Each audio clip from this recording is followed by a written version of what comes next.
Hi guys, good afternoon. Welcome back sa Andrea Judge TV. And for today's video, i-unbox natin yung binili nating DJI Osmo Action 6. Let's go!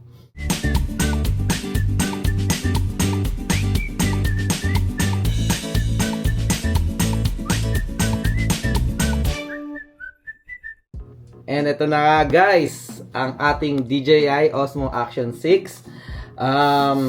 So binili namin siya last Sunday, no? Today is Tuesday and ngayon pa lang natin i-unbox. Dapat sa birthday ko pa to i-unbox, no? Pero sabi ni Andrea, okay lang daw dahil para masubukan namin, no? Matesting na namin itong DJI and Action 6 and magamit namin sa Branson, Missouri. So ayan, kaya ito i-unbox natin. Again, this is a DJI Osmo Action 6. Ito yung box niya, guys. Ayan, so ito na yung itsura niya. May discuss natin, no, yung difference ng aesthetics o itsura ng Osmo Action 6 sa 5, no? And kasi redesign siya, guys, kung makikita nyo. And itong presyo niya, guys, ang kinuha natin is Adventure Combo. And ayan yung price niya. Binili natin siya sa Micro Center. Alam niyo naman kung saan yon. Na-vlog ko na. And ito, unbox na natin. First, ito yung box. So, yung harap niya ito. Makikita nyo guys, andyan yung picture. And ito yung gilid niya, DJI logo. And then sa kabilang gilid, yung mga sample shot. Ayan. And ito yung likod. And guys, yung mga features niya. And bumili nga pala din na tayo ng isang memory card. So this is 256. Ang tatak niya is SanDisk. And sabi niya extreme transfer to. So ito yung nahanap natin guys. Dahil para mas mabilis yung pag-transfer ng file from DJI to iPhone or kahit saan man for fast transfer and mabilis na pag-edit, no? Ayan. So ito. Una sa lahat, bakit nga ba ang napili natin is DJI Osmo Action 6? So, meron akong tatlong reason kung bakit ito yung napili ko. And first reason is yung flexibility ng camera, no? So, naghahanap na ako ng action cam before, although may GoPro na ako, pero hindi na ako satisfied sa quality ng GoPro. Kaya, kinuha natin tong Action 6, no? Bagong labas. And lahat ng features na gusto ko is nandito na. And upgraded na siya from GoPro, from Osmo Action 5. And with this camera, yun nga, yung sabi ko nga, yung flexibility nito is napakaganda kasi hindi tulad ng DJI Osmo Pocket 3. May gimbal kasi siya. So, limited lang yung pwede mong pagdalhan ng camera. Pero dito, it's more on adventure, outdoor, like biking natin, mabablog na natin, pag scooter, paddleboard, pag-swimming, more on maraming magagawa tong camera na to. Kaya ito yung napili nating additional para sa ating vlogging setup. And ayun, ano pa ba? Reason number 2, yung low light settings niya o yung low light capture niya. Napakaganda, no? So kung nagaganda na kayo sa DJI Osmo Pocket 3, ito din, mas upgraded na siya na settings sa low light. And marami na ako napanood na review. Although hindi pa natin nasusubukan, pero alam naman natin na kapag vlog na tayo sa DJI Osmo Pocket 3, napakaganda ng low light. So ibig sabihin, kapag sinabi nilang maganda ang low light nito, naniniwala ako kasi subok na natin. And ayan, kaya din natin pinili to. Kasi syempre, pag nagbabike tayo ng gabi or nag-scooter, nasa trail tayo, pag madilim, kuwang-kuha ng action camera natin.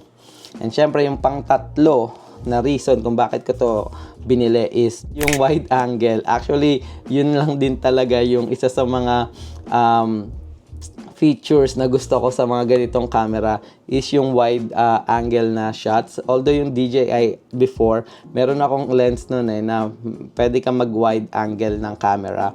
Pero nawala siya. So, dalawa na yung nabili ko noon, nawala siya.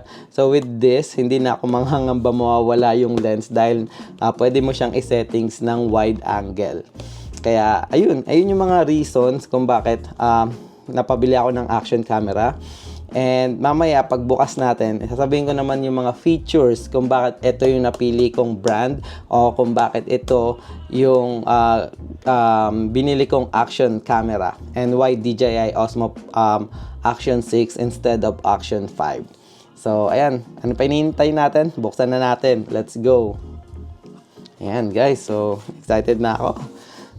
Sabi, tear daw dito. Uy. ASMR. Let's go. Paano to? Open here. Ayan. Wow. Ayan guys, ito yung loob. So, meron dyan accessories, bag. Ito yung Osmo Action 6. So, pull natin tong isa. So, meron ditong dalawang box. So, isa. And then, ito yung camera or accessory. Pero may picture guys. So, and then, dahil adventure combo yung nabili natin, meron tayong ganito. So, na-stretch to guys. Itong selfie stick na to. Or kung anong, nakalimutan ko anong tawag dito sa stick na to. Pero, na-stretch siya, no? So, tingnan natin mamaya. And then, ayan na. Wala nang laman. Walang manual. Siguro nandito sa ano. Ayan guys, excited na ako. So, unang box. Ito, hindi. Ito muna. I think nandito yung battery Ang unang bubuksan natin is yung accessory. Ayan. Uy.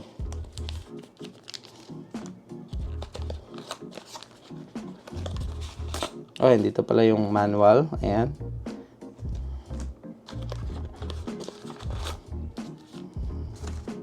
May pakita ko yung mga laman, no?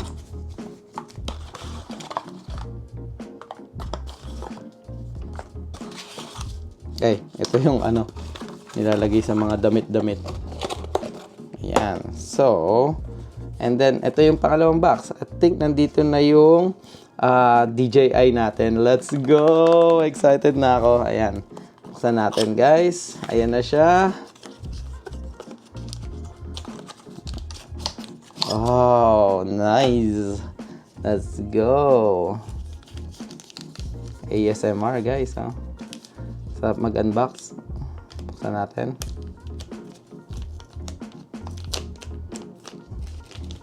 Ito na. Tadaan! Ito na siya guys. DJI Osmo Action 6. Ayan guys. Ayan.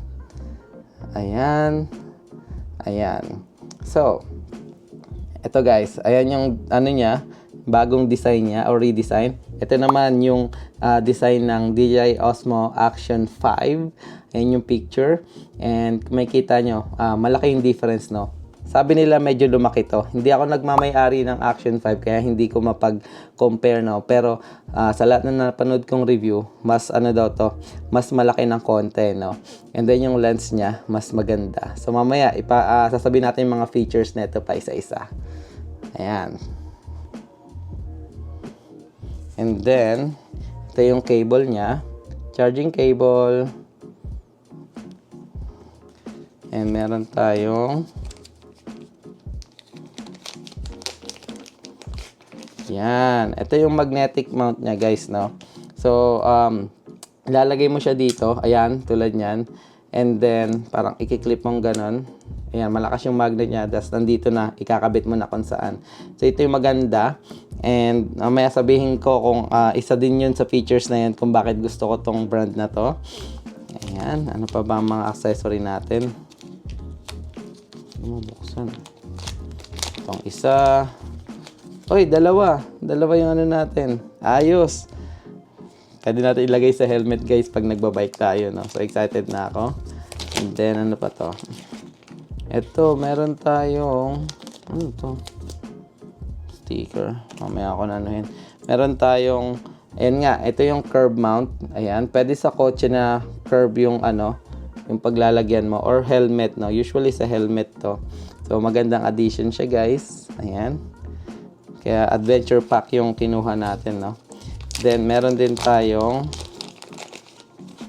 screw lock, dalawa na din. So dito mo siya ilalagay, guys. So kahit saan mo siya ilagay na ano ba tawag nito? Na mount. So ito yung parang magiging screw lock niya. Tapos syempre, meron din tayong ay pabukas. Sige pa. Yun. Dahil adventure combo yung binili natin, meron tayong 3 battery and may battery casing na siya. So, pwede mong i-charge yan dito. And ito yung battery niya, guys. Yan. Tingnan natin isa. Ito, guys. So, 3 battery na siya, guys. Marami tayong content na magagawa nito, guys. Ayan. So, ito yun again. Yung battery charging pack niya. Let's go. And then, syempre, itong selfie stick. Ayan, ito yung pinakamaganda, guys. Dahil di na tayo bibili ng selfie stick na. Ayan, or yung handle niya mismo. So, napakaganda niya, guys, oh. Rubber siya, oh. Ayan, oh. Ewan ko kung makikita dito. Ayan, rubber siya, guys. And then, sabi na ito, na-extend daw to, eh. Ay, tanggal natin. Ayun, oh. So, na-extend siya, guys, ng mahaba. Let's go! Ang haba. Ayan, oh. Hanggang dun. Abot to bubong. Ayan. Astig. And then, mukhang matibay, guys, no? Ganda. And then, pwede mo siyang bilhin ng mount para pwede mong tripod. So, ayan. Ito yung kanyang stick. And ito yung manual, guys. Ayan. And may sticker tayong free. Ayan, DJI Osmo sticker. So, pakita lang konti, no, kung paano ina-attach to dito. And excited na ako, guys. Mamaya natin tanggalin yung lens kasi baka masira. So, ito siya. Magnetic siya, guys. Tapos, i-clip mo lang ng ganito. Hold mo ng ganyan. And then, i-magnetic mo siya sa dalawang, ano dyan. Ayun, no. Grabe yung magnet. Malayo pa lang.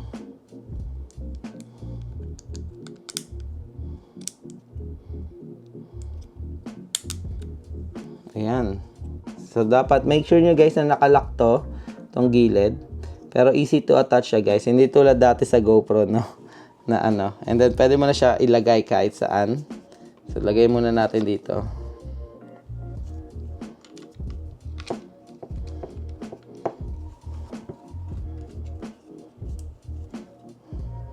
Ayan na, guys. Ito na ang ating DJI Osmo Action 6. And straight up lang natin ng konti. Yan, no? Let's go! Bagong vlogging camera. So, ganyan, guys, pag magbablog ka. Ayan. So, astig, guys. Ang ganda, ang solid. Solid hawakan. Ang solid tignan. And excited na ako gamitin to. Ano-ano nga bang features ang nagustuhan natin dito, guys? So una, ito yung kauna-unahan o first time sa action camera na may variable aperture na f2.0 to f4.0. That means mas high performance siya sa low light. Kasi may mga action camera na parang standard lang siya sa 2.8 or 3. So, that means hindi nag-a-adjust yung lens niya, no? So, eto, ang ibig sabihin nun, guys, is kapag nasa 2.0 yung aperture mo, medyo numinipis, no? Ay, hindi. Lumalawak yung lens para makakuha ng maraming light. So, kapag nasa low light ka, medyo madilim, bubuka yung lens and kukuha siya ng maraming lights para lumiwanag yung surroundings, lumiwanag yung capture. And then, kapag maaraw naman, ang tinatawag na f4.0 na aperture is liliit yung lens niya para hindi ka naman mag-overexpose, no, sa light. So yun yung isa sa pinaka nagustuhan kong features para dito dahil that means hindi ka mag-a-adjust siya into like sa 2.0 to 4.0 para ano bang tawag nito, hindi ka naman mag-overexposure pag maliwanag masyado and hindi ka naman masyadong madiliman kapag sa gabi. So yan yung unang-unang nagustuhan ko dito. And syempre, pangalawa is yung lens niya. Itong lens na to guys is nag-ano ng aspect ratio ng 1 by 1.1 inch. So, that means parang square lens na siya guys, no? Parang sa mga iPhone na hindi mo na kailangan i-flip yung phone mo pa ganyan or i-flip yung phone na pa ganyan dahil square na yung kanyang lens. So, dito, pwede ka nang mag-TikTok, no? Yung TikTok lens na pa ganon, pahaba, na hindi mo na kailangang i-flip ng ganyan. So, pwede ka na mag-vlog ng ganito and then mag-decide sa kung anong gusto mo after, no? Kung gusto mong naka-vertical siya or gusto mong naka-horizontal. So, pwede mo siyang i-adjust yung dalawa na yon dahil na-capture ng 1 to 1.1 inch lens na to, yung ganong aspect ng camera o ng video, no? So, yun. Disclaimer pala guys, hindi ako techie na tao, hindi rin ako makamera, no? So ito lang yung mga parang basic knowledge na alam ko, and kung in-depth hindi ko na talaga alam kung ano yon. And syempre guys, last, itong camera na to is pwedeng mag-record into 4K up to 8K. Kakapanood ko lang yung update, i-update lang yung firmware neto, is pwede na siyang mag-record ng 8K to 120 FPS. So in terms ng slow motion nito is ayun, pwede kang mag 120 instead of 60, no, sa mga action cam. So napakaganda, magiging battery smooth yung slow mo nito. And additional pa sa nagustuhan ko na wala pa ako is yung madaming accessories nito. So ito lang yung kauna-anong camera or action camera na pwede mong meron yung DJI na macro lens. So para na siyang ano ba tawag nito? Mirrorless na camera or mga ganon na pwede mo na pag binili mo yon, pwede mo na attach dito and then pwede mo i-adjust, i-zoom in, zoom out para makuha mo yung parang blurry background, mga ganon. So ayan. And syempre yung wide angle, yun din yung pinaka nagustuhan ko dito kasi meron kang natural wide, may ultra wide, and may extreme wide pa, no? So to capture the video. Ayan guys, so ayun lang naman ang ating simpleng unboxing, and excited na akong gamitin ang ating DJI Osmo Action 6 sa mga future vlog natin. Siguro sa mga susunod na video, ito muna yung paglalaroan natin, parati natin gagamitin para mapag-aralan natin or para totally ma-enjoy natin. Ayan guys, maraming salamat sa pagsama. Dito ko natatapusin ang ating unboxing vlog ng DJI Osmo Action 6. And again, maraming salamat sa pagsama. Patuloy niyo pa rin sana kami suportahan, Andrea Judge TV. And of course, patuloy pa rin kaming gagawa ng mga Buhay Amerika, nursing vlogs, and travel vlog. Abangan nyo mga content na magagawa natin dito sa Action 6. Sobrang excited na talaga ako. Again, maraming salamat guys. Ingat kayo parati and God bless. Let's go!